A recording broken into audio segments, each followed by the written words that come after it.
అసలు అయ్యా చంద్రబాబు, అసలు ఎవరిదయ్యా గొడ్డలి పార్టీ అని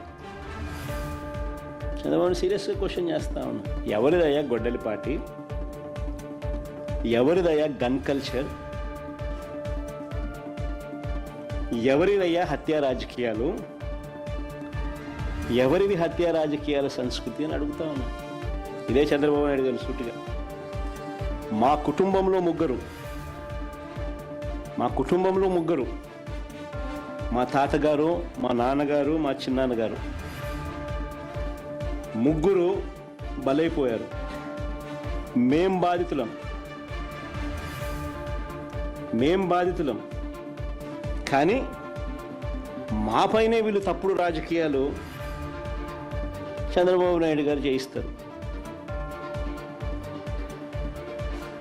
మా తాతగారు రాజారెడ్డి గారిని చంపింది ఎవరు అడుగుతా ఉన్నా చంద్రబాబు నాయుడు గారిని.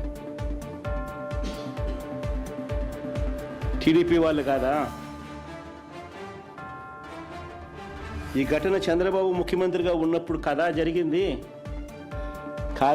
అని అడుగుతా ఉన్నా. 1999 అసెంబ్లీ ఎన్నికలకు ఏడాది ముందు 1999 చంద్రబాబు నాయుడు గారు ముఖ్యమంత్రిగా ఉన్నారు. 1999 ఎన్నికలకు ముందు ఏడాది ముందు చంద్రబాబు నాయుడు గారు ముఖ్యమంత్రిగా ఉన్నప్పుడు మా తాతగారిని రాజారెడ్డి గారిని చంపారు. కేవలం నాన్నగారిని రాజశేఖర రెడ్డి గారిని పులివెందులకి కట్టడి చేయాలి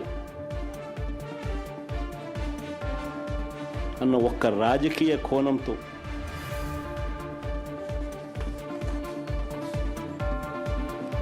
ఆ కేసులో దోషులను బరితెగించి హైదరాబాద్ తెలుగుదేశం పార్టీ సెంట్రల్ ఆఫీస్లో ఎన్టీఆర్ ట్రస్ట్ భవన్